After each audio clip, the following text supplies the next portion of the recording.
একটা মেয়ে যতই পাগল হোক সে তার বাচ্চার কাছে পারফেক্ট মা। এই যে আট পাগল ছোঁয়া, যে সারাক্ষণ দৌড়াদৌড়ি করতে থাকে, বকবক করতে থাকে, দুষ্টমি যার শিরায় শিরায় রয়েছে, সেই ছোঁয়া এখন বাচ্চার কথা চিন্তা করে ধীরে ধীরে পা ফেলে। যখন তখন লাফিয়ে ওঠে না, প্রচণ্ড খুশিতেও গড়াগড়ি খেয়ে হাসে না, ঠিক সময়ে খাবার খেয়ে নেয়, একদম অনিয়ম করে না। ডাক্তার বলেছে প্রতিদিন সকাল সকাল গোসল করতে, ছোঁয়া তাই করে, একদম গোসলে অনিয়ম করবে না সে। আজকে বাড়িতে সিমি এবং ছোঁয়া ছাড়া আর কেউ নেই। সাদি অফিসে গিয়েছে, নাজমা এবং সাহেলা মার্কেটে গিয়েছে, বাকি সবাই তাদের কাজে। সিমি পরীকে ঘুম পাড়াচ্ছে, ছোঁয়াকে বসিয়ে রেখে গিয়েছে সাদির রুমে। ছোঁয়াকেও একটু ঘুমোতে বলেছে। ছোঁয়া ঘুমাতেই যাচ্ছিল, তখনই তার মনে হলো ফোনে দুটো ভিডিও দেখে নেওয়া যাক। বেবি বাম্পের সময় মেয়েদের কেমন করে চলাফেরা করা উচিত, কি কি খাওয়া উচিত, যদিও ডাক্তার বলে দিয়েছে, তারপরেও ডিজিটাল যুগ, ইউটিউবে সার্চ দিলে সকল বিষয়ের তথ্য জানা যায়। যেই ভাবা সেই কাজ। ছোঁয়া ইউটিউবে সার্চ দেয় বেবি বাম্প লিখে, সেখানে বিভিন্ন ধরনের ভিডিও শো করে। ছোঁয়া নজর পড়ে টুইন বেবিদের ভিডিওর দিকে। কি সুন্দর দুটো বাচ্চা, একদম একই রকম দেখতে হয়েছে। ছোঁয়ারও সাজ জাগে, তারও যদি টুইন বেবি হতো। চট করে মাথা ঘুরে যায় ছোঁয়ার। টুইন জিনিস খেলে টুইন বেবি হয়। ফোনটা রেখে চটজলদি রান্নাঘরে ছোটে ছোঁয়া, কারণ একটু আগেই তার চোখের সামনে সিমি টুইন দুটো বিস্কুট রাখছিল তাকের ওপর। টুইন বলতে দুটো বিস্কুট জোড়া লেগে গিয়েছে, ছোঁয়া সেটাই খাবে এখন। একটু দৌড়াতে যেতেই ছোঁয়ার মাথায় আসে পেটে বাচ্চা। এবার হাঁটার গতি থামিয়ে দেয় ছোঁয়া, আস্তে ধীরে হেঁটে রান্নাঘরে প্রবেশ করে। তাক থেকে বিস্কুটের ডিব্বা নিয়ে মোড়া টেনে বসে খেতে শুরু করে টুইন বিস্কুটখানা। খেতে খেতে চিন্তা করে একটা বিস্কুট খেলে টুইন হওয়ার চান্স থাকবে না, এখন থেকে সব কিছুই টুইন খেতে হবে। কিন্তু বাড়িতে তো আর টুইন কিছু নেই।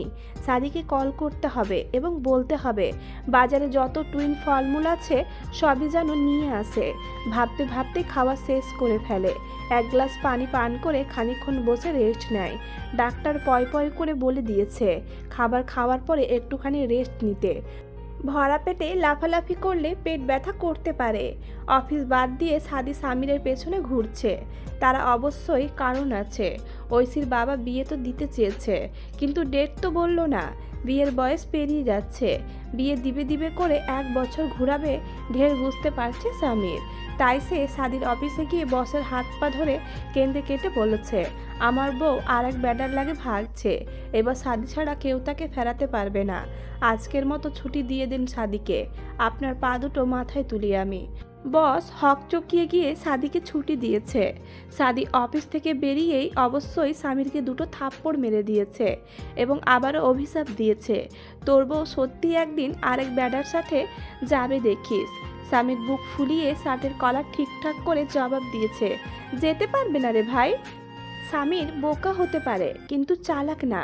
বিয়ের প্রথম বছরে বেবি নিয়ে ফেলবো, পরের বছরে আবারও, এমন করতে করতে বাচ্চার ভুবন বানিয়ে ফেলবো। তখন বউ যাবে কি করে, তাকে নিবেই বা কে? সাদি দীর্ঘশ্বাস ফেলে, এর সাথে কথা বলাই অপরাধ। মার্কেটে নিয়ে গিয়েছে স্বামীর সাদিকে, উদ্দেশ্য শপিং করবে, শ্বশুরবাড়ির সকলের জন্য নানান জিনিস কিনবে। জিনিস দেখে শ্বশুরমশাই পটে যাবে আর বিয়ে দিয়ে দেবে তাড়াতাড়ি, এমনটাই ধারণা স্বামীরের। সাদি বিরক্ত হয়ে স্বামীরের পেছন পেছন ঘুরছে। একে তো এই ভর দুপুরবেলায় মার্কেটে ঘুরতে ভাল লাগছে না, তার ওপর আবার স্বামীরের আজাইরা চিন্তা ভাবনা। সাদি শ্বশুরমশাইয়ের জন্য জাঙ্গিয়া কিনে নিয়ে যায় কতগুলো, বেটা খুশি হবে। সাদি চোখ পাকিয়ে তাকায় স্বামীরের দিকে, এভাবে তাকানোর কি হলো? দেখ শ্বশুরমশাই আমার কিপটা, টাকা দিয়ে কিনে জীবনে পড়ে না, আমি শিওর। আমি দিলে ভালোই হবে বল। সাদি দাঁতে দাঁত চেপে বলে তোর শাশুড়ির জন্য কতগুলো বা। থেমে যায় সাদি। স্বামীর বুদ্ধিমান, সে চট করে ধরে ফেলে মন্দ বলিসনি, তুই দাঁড়া আমি কিনে আনি। স্বামীর যেতে নিয়ে থেমে যায়, মুখটা গোমড়া করে ফেলে সে। কিন্তু ভাই জানবো কি করে? সাদি জুতা খোলার জন্য নিচু হতে যায়, স্বামীর এক দৌড়ে পালায়। সাদি কোমরে হাত দিয়ে হাঁসফাঁস করতে থাকে, পাগল ছাড়া দুনিয়া চলে না। ঠিক আছে, তাই বলে সব পাগল? ভাবতে ভাবতেই সাদির ফোন বেজে ওঠে। পকেট থেকে ফোন বের করতে স্ক্রিনে ভেসে ওঠে কুদ্দুসের মা নামখানা। সাদি এই নামে সেভ করেনি, করেছে ছোঁয়া। সাদি জানতও না, জেনেছে গতকাল। কল রিসিভ করে সাদি কানে তুলে, হ্যাঁ জান বলো। জান, আই লাভ ইউ। সাদি ঠিক বুঝে ফেলে কোনো আবদার আছে। Love you too. কি লাগবে? বাজারে যত জমজ শাক সবজি ফল আছে নিয়ে আসেন আমার জন্য। কপালে ভাঁজ পড়ে সাদির। কিন্তু কেন? আমি খাবো। টুইন ফল খেলে টুইন বেবি হবে। দীর্ঘশ্বাস ফেলে সাদি। আচ্ছা আনবো। শুনেন, বলেন বেশি বেশি করে আইনেন, আপনাকেও খেতে হবে। দুজন মিলে খেলে কাজে দিবে। সাদি নিজের কপালে নিজে কয়েকটা থাপ্পড় দেয়। আনবো, রাখো তুমি। শালার কপাল, ঘরে বাইরে সব জায়গায় পাগল। কিছু বললেন? জীবন থেকে হারিয়ে যায় মানুষগুলো, রেখে যায় স্মৃতি। স্মৃতি আঁকড়ে বাঁচতে হয় আমাদের, কখনো ভালো স্মৃতি বা কখনো খারাপ। একটা কথা কিন্তু সঠিক, স্মৃতি হত্যা করতে পারলে মানুষ আত্মহত্যা করতো না, কিন্তু দেহ থেকে প্রাণ না বের হলে স্মৃতি হত্যা হয় না। মায়া শুধু একটা নাম না, এক সমুদ্র ভালোবেসে ঠকে যাওয়া একটা চরিত্র। মায়া এমন একটা মানুষ যাকে কেউ একজন গভীরভাবে ভেঙে দিয়েছে, স্বপ্নগুলো পুড়িয়ে দিয়েছে। হ্যাঁ, এই মায়া, সেই মায়া যার সাথে সাদির বিয়ে ঠিক হয়েছিল। দীর্ঘদিন পরে প্রাক্তনের মুখোমুখি দাঁড়িয়ে মায়া ইচ্ছে করে দাঁড়ায়নি, হঠাৎই সামনে পড়ে গেল। চোখ দুটো আটকে গেল পাষাণ পুরুষের আদলখানায়। সেই পুরুষের চোখ দুটো মায়া দেখে নেয় খুঁটিয়ে খুঁটিয়ে। না, কোথাও তার জন্য মায়া বা ভালোবাসা দেখতে পেল না। মানুষ এতটাই নিষ্ঠুর হয়? আকাশ ছিল মায়ার প্রেমিক, প্রেম ছিল তাদের। তারপর কোনো কারণ ছাড়াই আকাশ সরে গিয়েছিল মায়ার জীবন থেকে। স্বপ্ন দেখিয়ে একটা সুস্থ মস্তিষ্কের মেয়েকে অসুস্থ বানিয়ে চলে গিয়েছিল। পিছু ফিরে তাকায়নি আর, কখনো জানতেও চায়নি কেমন আছো। মায়া অপেক্ষায় থেকেছিল, কত রাত কান্না করেছে, তাহাজ্জুদ পড়ে আল্লাহর কাছে চেয়েছে আকাশকে। হয়তো চাওয়াও ত্রুটি ছিল, তাই তো মায়া পেল না। মাঝে মধ্যে মায়ের ইচ্ছে করত আকাশের সামনে দাঁড়িয়ে চোখে চোখ রেখে জিজ্ঞেস করতে, কেন ঠকালে আমায়? কেন আমার ভালো থাকাটা কেড়ে নিলে? কেন আমায় মেরে ফেললে? কিন্তু আত্মসম্মান নামক শব্দটা মায়াকে আটকে দিয়েছে। প্রশ্ন করতে দেয়নি, বরং বারবার এটাই বুঝিয়েছে সে চলে গিয়েছে। তাকে প্রশ্ন করে আটকানো যাবে না, তাকে ইমোশনালি ব্ল্যাকমেল করে আটকানো সম্ভব না। আকাশও অবাক হয়েছে মায়াকে দেখে। এই মুহূর্তে এখানে মায়াকে একদম আশা করেনি সে। সাদি কল করে ডেকেছে তাকে, তাই এই অবেলায় শপিংয়ে আসা। আকাশ মায়ার সামনে থেকে সরে দাঁড়ায়, রাস্তা তৈরি করে দেয় মায়াকে যাওয়ার জন্য। মুচকি হেসে হাত দিয়ে ইশারা করে। মায়া দৃষ্টি সরায় আকাশের থেকে। চোখ দুটো জ্বলছে, বোধহয় পানি জমেছে চোখের কোণায়। যখন তখন চলে আসে, কারণে অকারণে। দুর্বলতা লুকাতেই দেয় না। মায়া যাচ্ছে না দেখে আকাশ ভুরু কুঁচকে তাকায়। কিছু বলবে? মায়া চমকায়।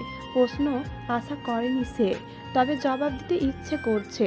হ্যাঁ, অনেক কথা বলার আছে তোমায়, অনেক প্রশ্ন আছে তোমার কাছে, জবাব চাই আমার। কিন্তু ওই যে বিবেক কথা বলতে বাধা দেয়। মায়া মুচকি হেসে মাথা নাড়িয়ে বোঝায় কিছু বলবে না। এতপর পাশ কেটে চলে যায়। কিছু দূর গিয়েই দাঁড়িয়ে পড়ে, পেছন ঘুরে তাকায়, কিন্তু আকাশকে দেখা যায় না, কারণ সে চলে গিয়েছে। একবারও বোধহয় পেছন ফিরে তাকায়নি। আচ্ছা, মানুষ এত দ্রুত সব ভুলে যায় কি করে? তাদের কি মন নেই? মায়া শব্দটা তাদের মধ্যে নেই কি? সামিরকে আকাশের দায়িত্বে রেখে সাদি বিদায় নিয়েছে। সামিরের সাথে থাকলে আজকে আর বাসায় ফেরা হবে না তার। সামিরের বকবকে মাথা ধরে গিয়েছে। সাদির ইচ্ছে করে মাঝে মধ্যে গালে হাত দিয়ে 2-3 দিন এর জন্য ভাবনার জগতে চলে যেতে। সব পাগল তার কপালে কি করে জুটল? তবে সাদির ভালোও লাগে। ভালো থাকার মেডিসিন হচ্ছে সামির এবং ছোঁয়া। এরা দুইজন চুপ থাকলে সাদির নিজেরই দম বন্ধ লাগে। আল্লাহর কাছে বারবার শুকরিয়া আদায় করে এমন বউ এবং বন্ধু পাওয়ার জন্য। 2 হাতে ফলমূল নিয়ে সাদি বাসায় ফিরে। সন্ধ্যা হয়ে গিয়েছে প্রায়। ছোঁয়া এই সময় বাগানে একটু হাঁটাহাঁটি করে। আজকেও তার ব্যতিক্রম হয়নি। ছোঁয়া রানী হাঁটছে এবং বই পড়ছে। সাদির চোখ দুটো বড় বড় হয়ে যায়। এ কি দেখছে সে? তার আধপাগল বউ বই পড়ছে? স্বপ্ন টপ্ন দেখছে কি? সাদি ফলমূলের ব্যাগ নামিয়ে নিজের শরীরে চিমটি কাটে। ব্যথা পেয়ে মুখ দিয়ে উফ শব্দ বেরিয়ে আসে। তার মানে স্বপ্ন নয়, তার আধপাগল বউ সত্যিই বই পড়ছে। সাদি মুচকি হেসে এগিয়ে যায়, ছোঁয়ার পেছনে দাঁড়ায়। সূর্য কি আজ ওঠেনি? ছোঁয়া যেন জানতোই সাদি আসবে, তাই চমকায় না। বইটা বন্ধ করে মুখ গোমড়া করে তাকায় সাদির দিকে। বইয়ের মুখখানা কালো দেখে সাদি ভুরু কুঁচকে ফেলে। চতুর সাদি বুঝে ফেলে বউ তার গন্ডগোল পাকিয়ে ফেলেছে। আমাকে স্যার খুঁজে দিন, সামনে আমার পরীক্ষা, সে খেয়াল আছে আপনার? ফেল করলে তো আবার বলবেন ফেলটু বউ। অবাকের ওপর অবাক সাদি। সারা বছর যে মেয়ে বই ছুঁয়ে দেখে না, সেই মেয়ে স্যার খুঁজতে বলছে। শুনেন, আধবুড়ো স্যার খুঁজে আনিয়েন।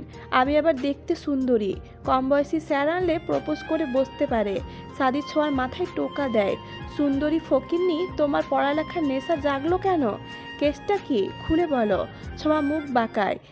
এখানে খুলতে পারবো না, আমার শরম করে। সাদি হকচকিয়ে যায়। ঘটনা বলতে বলছি। ঘটনা কিছুই না। আমি শিক্ষিত হব, ভার্সিটি পড়ব, ব্যাংকার হব, তারপর আপনাকে আর আপনার বাচ্চাদের ফেলে আরেক ব্যাডার সাথে ভেগে যাব। সাদি দীর্ঘশ্বাস ফেলে। এখন কথা বাড়ালে এই সবই টানবে ছোঁয়া। আচ্ছা ভেতরে চলো। ছোঁয়া দাঁড়িয়ে যায়, আলতো হাতে জড়িয়ে ধরে সাদিকে। আমি আপনার যোগ্য হতে চাই, যাতে কেউ কখনো প্রশ্ন তুলতে না পারে, বলতে না পারে সাদমান চৌধুরীর যোগ্য বউ পায়নি। আমাদের বাচ্চা যাতে বলতে না পারে তাদের মা আধ পাগল। আমি বউ হিসেবে আধ পাগলই থাকতে চাই, কিন্তু মা হিসেবে পারফেক্ট। আর পারফেক্ট হতে গেলে আমাকে উচ্চ শিক্ষিত হতে হবে। সাধু, আমি বুঝি কম, কিন্তু বোকা নয়। আমাকে সাপোর্ট করবেন, ভুল করলে বকবেন, আমার সব কথায় সাই জানাবেন না। সাদি মুচকি হাসে, চুমু খায় ছোঁয়ার মাথায়। তোমার থেকে পারফেক্ট এই দুনিয়ায় আর কেউ নেই। ছোঁয়া তাকায় সাদির মুখ পানে। এভাবে বলে আমাকে দমিয়ে দিবেন না। আপনি আমায় ভালোবাসেন বলে আমার সব কিছু পারফেক্ট লাগে, কিন্তু সত্যি কথা আমি পারফেক্ট না। সামিরের বিয়ে আজকে। বিয়ের ডেট ফিক্সড হতে হতে 5 মাস সময় লেগে গেল। ছোঁয়া বর্তমানে 9 মাসে প্রেগনেন্ট। ভারী পেটটা নিয়ে চলাফেরা করতে বেশ কষ্ট হয়ে যায় তার। ছিচকান্দুনি ছোঁয়া বড় হয়ে গিয়েছে। এখন বাচ্চাটা এত জ্বালাতন করে, তবু কাঁদে না ছোঁয়া। সাদি চিন্তা করবে ভেবে সাদিকেও জানায় না, চুপি চুপি সহ্য করে নেয় হবু সন্তানের দেওয়া ব্যথা। সাদি অফিস থেকে ছুটি নিয়েছে 2 মাসের। মূলত ছোঁয়ার ডেলিভারি না হওয়া অবধি সে ছোঁয়াকে একা ছাড়বে না। এতে ছোঁয়াও ভীষণ খুশি। মানুষটা আশেপাশে থাকলে ছোঁয়া সাহস পায়, মনোবল বাড়ে, শক্তি পায়। দূরে গেলে মনে হয় এই বুঝি লেভার পেন উঠবে, এই বুঝি কষ্ট হবে। সাদি সামিরের বিয়েতে যাবে না। ছোঁয়াকে একা রেখে যাওয়ার প্রশ্নই ওঠে না। আধ পাগল স্বামীরও আর জোর করেনি যাওয়ার জন্য। বুঝেছে সাদির মনোভাব। বাড়ির সকলে বিয়েতে গেলেও রয়ে গিয়েছে নাজমা, সাদি এবং সাবিনা। 2 মা ছোঁয়াকে চোখে আড়াল করে না। ছটপটে ছোঁয়া কখন কি করে বসবে এটাই তাদের চিন্তা। সেই চিন্তা থেকে ছোঁয়াকে এতটা চোখে চোখে রাখা। বাড়িতে টিচার রেখে দেওয়া হয়েছে। ছোঁয়া দুষ্টুমি কমিয়ে পড়ালেখায় মনোযোগও দিয়েছে। বাড়িতেও একটু আধটু পড়ালেখা করে সে। এইচএসসি এখনও 4 মাস দেরি আছে। এখন বিকেল 3টে বাজে। ছোঁয়ার পেটে একটু একটু পেন হচ্ছে। সাদি মনোযোগ দিয়ে ল্যাপটপে অফিসের কাজ করছে। কোম্পানির বড় একটা প্রজেক্টের দায়িত্ব দিয়েছে সাদিকে। বাড়ি বসেই সেই দায়িত্ব পালন করছে সে। এই মুহূর্তে ছোঁয়ার ইচ্ছে করছে না লোকটাকে ডাকতে। করুক একটু নিরিবিলিতে কাজ। ছোঁয়া ভেবে নেয় ব্যথা হয়তো একটু পরে ঠিক হয়ে যাবে, তাই টান টান হয়ে শুয়ে পড়ে। সময় গড়াতে থাকে, তার ব্যথা বাড়তে থাকে। ডাক্তার বলেছিল লেবার পেনের কথা, যখন তখন লেবার পেন উঠতে পারে এটাও বলা হয়েছিল ছোঁয়াকে। নির্দিষ্ট ডেট দেওয়া থাকলেও অনেকের ক্ষেত্রে ডেটের আগেই বাচ্চা হয়ে বসে। ছোঁয়ার ক্ষেত্রেও তেমন ব্যাপার হচ্ছে। এবার আর ছোঁয়া টিকতে পারে না, মৃদুস্বরে আর্তনাদ করে ওঠে। সাদি ল্যাপটপ বন্ধ করে ফেলে, সাথে সাথে এগিয়ে আসে ছোঁয়ার দিকে। চিন্তিত ভঙ্গিতে ছোঁয়ার হাতখানা ধরে। কষ্ট হচ্ছে? ছোঁয়া এক পলক দেখে নেয় সাদির মুখখানা, তারপর ঠোঁট উল্টে বলে ওঠে ব্যথা করছে। সাদি সময় নষ্ট না করে ছোঁয়াকে কোলে তুলে নেয়, ছুটে চলে যায় হাসপাতালের উদ্দেশ্যে। সাধু, কুদ্দুসকে বলুন বায়না না করে খেয়ে নিতে, আমি ভার্সিটিতে যাব। সাদির 3 বছরের ছেলে ছোঁয়াদ এক মনে গেম খেলে যাচ্ছে, কোনো দিকেই তার খেয়াল নেই। ছোঁয়া মুখে খাবার দিতে গিয়েছে, বিধায় মুখের চারপাশে খাবার লেগে আছে, তবে একটা দানাও ছোঁয়া ছেলের মুখে দিতে পারেনি।